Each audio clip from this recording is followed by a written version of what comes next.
to an episode of Historically Marked.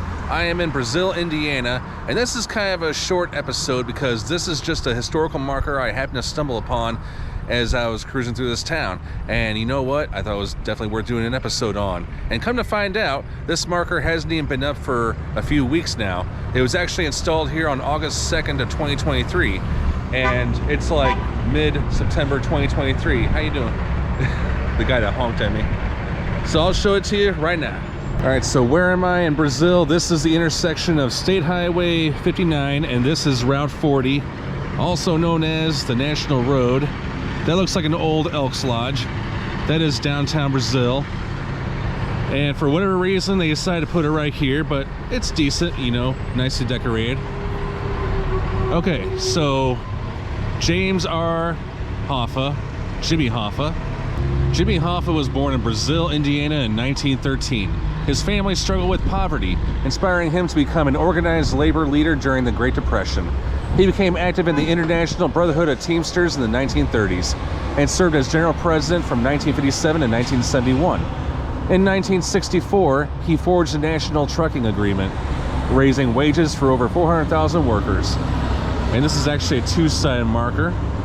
Continuing on the back of the marker, I know it's kind of hard to read because of the sunlight, but it says here, as general president, Hoffa opposed discrimination, supported efforts to reduce poverty, and organized a political action committee for Teamsters families to lobby for labor issues.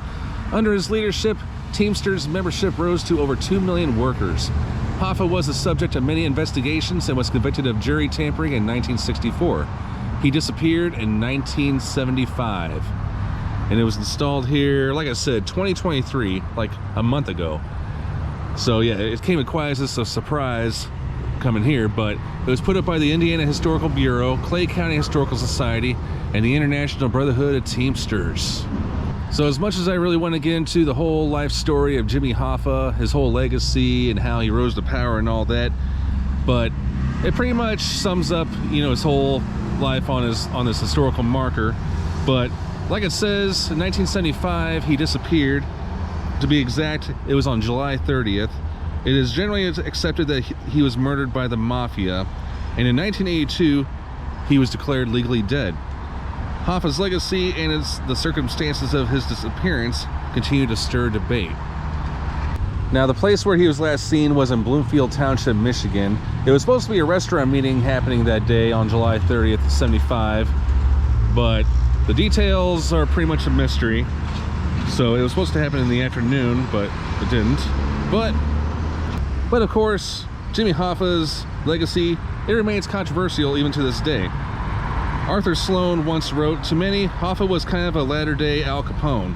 To others, he was hugely successful in improving working conditions for the you know, people like truck driver constituents and all that."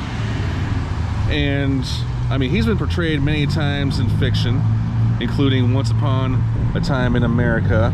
He was played by Treat Williams. Also, The Irishman. I mean, he was portrayed by Al Pacino. So, I mean, there's lots more I could say about Jimmy Hoffa, but I just thought I'd stop right there as the town of Brazil pays tribute proudly to Jimmy Hoffa. Here we go. All right, I am Jason in Brazil, Indiana, signing off.